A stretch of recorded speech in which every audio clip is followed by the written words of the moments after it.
Profiles in Cinemania, Saturn 3. How do you replace a man?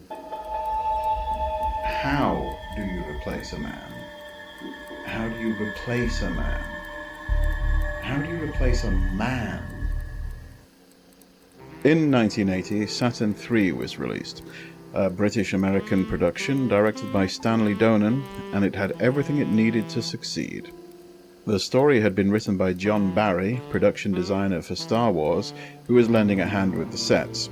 The screenplay was by famed author Martin Amis, who had been brought on board for his sense of black humor and snappy dialogue. There was real star power here, too, in the form of leads Kirk Douglas and Farrah Fawcett, along with a villainous turn in an early role from Harvey Keitel. Science fiction was dominating the movies. What could go wrong? What indeed? First of all, this isn't the Kirk Douglas who manfully masculined his way through Spartacus.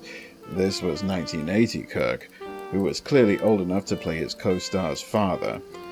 Farrah Fawcett had lit up the small screen as one of Charlie's angels, and although she puts in a decent show here, her many admirable assets had never really included acting ability.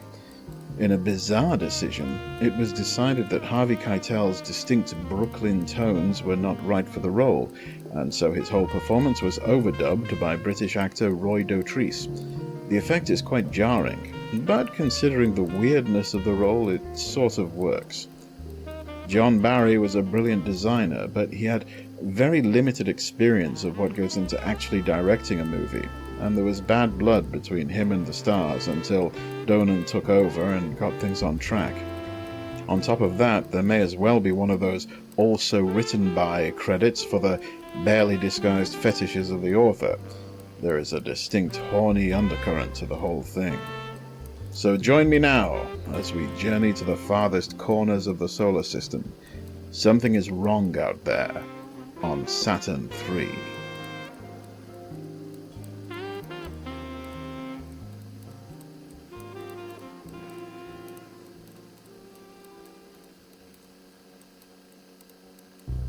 Let's start with Benson. Everything starts with Benson. In the far future, Benson works for whoever is in charge of space stuff. It doesn't really matter. There's an important job coming up out on a hydroponics lab in orbit of Saturn, and Benson wants that job. The problem is, Benson screwed it up. He failed the training, he failed the evaluations. They're going to send someone else to deal with it. Benson won't accept that, and he knows how to replace a man. Benson arranges a little accident for the astronaut set to go on the mission and takes his place, hiding his face under the helmet of his suit. Soon he's arriving at Saturn 3 and ready to go to work.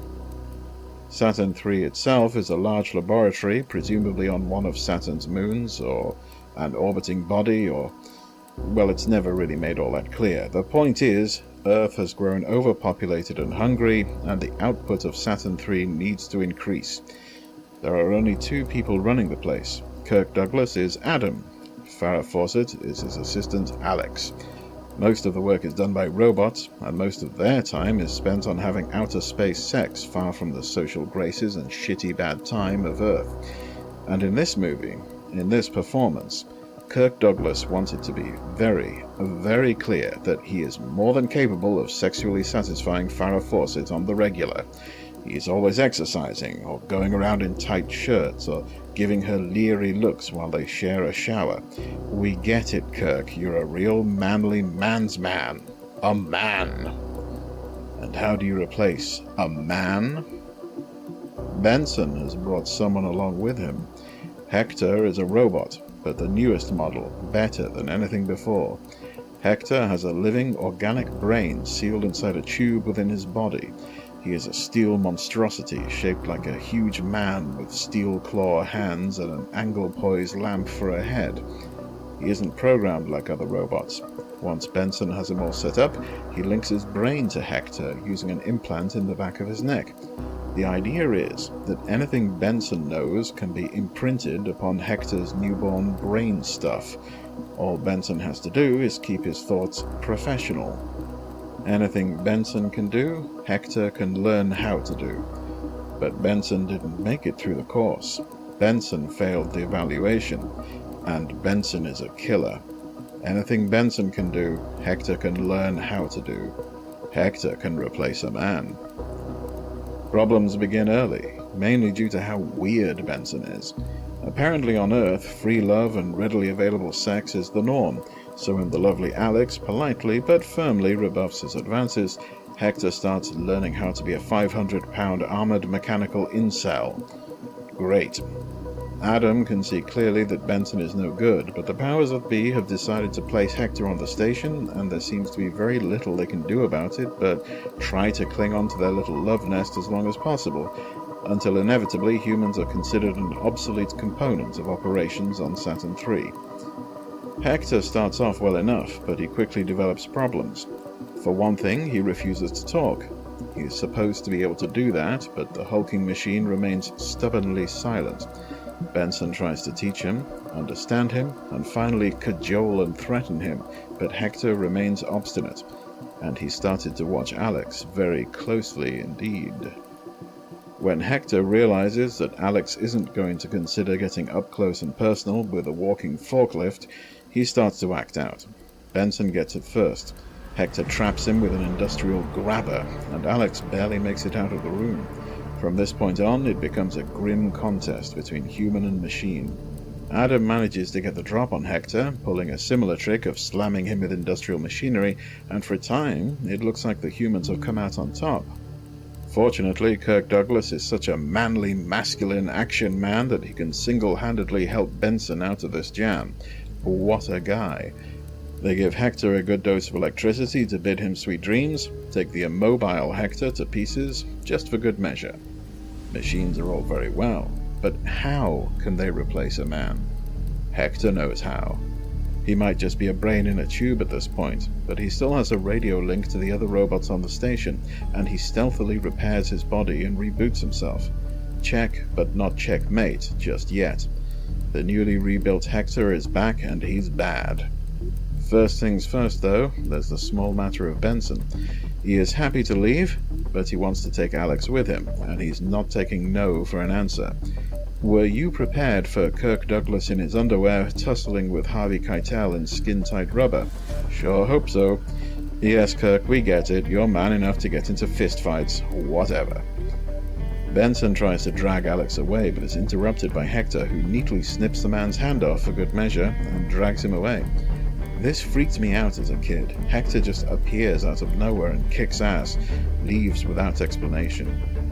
Alex and Adam try to flee through various ducts and vents and whatnot, but Hector has the perfect strategy of lumbering around at sub-walking pace, which always seems to work in horror movies. He's gonna get them eventually, and they all know it. The only solution is a cunning plan, and so they lure him into a trap and shove Hector into a big vat of, chemicals and shit. It doesn't matter.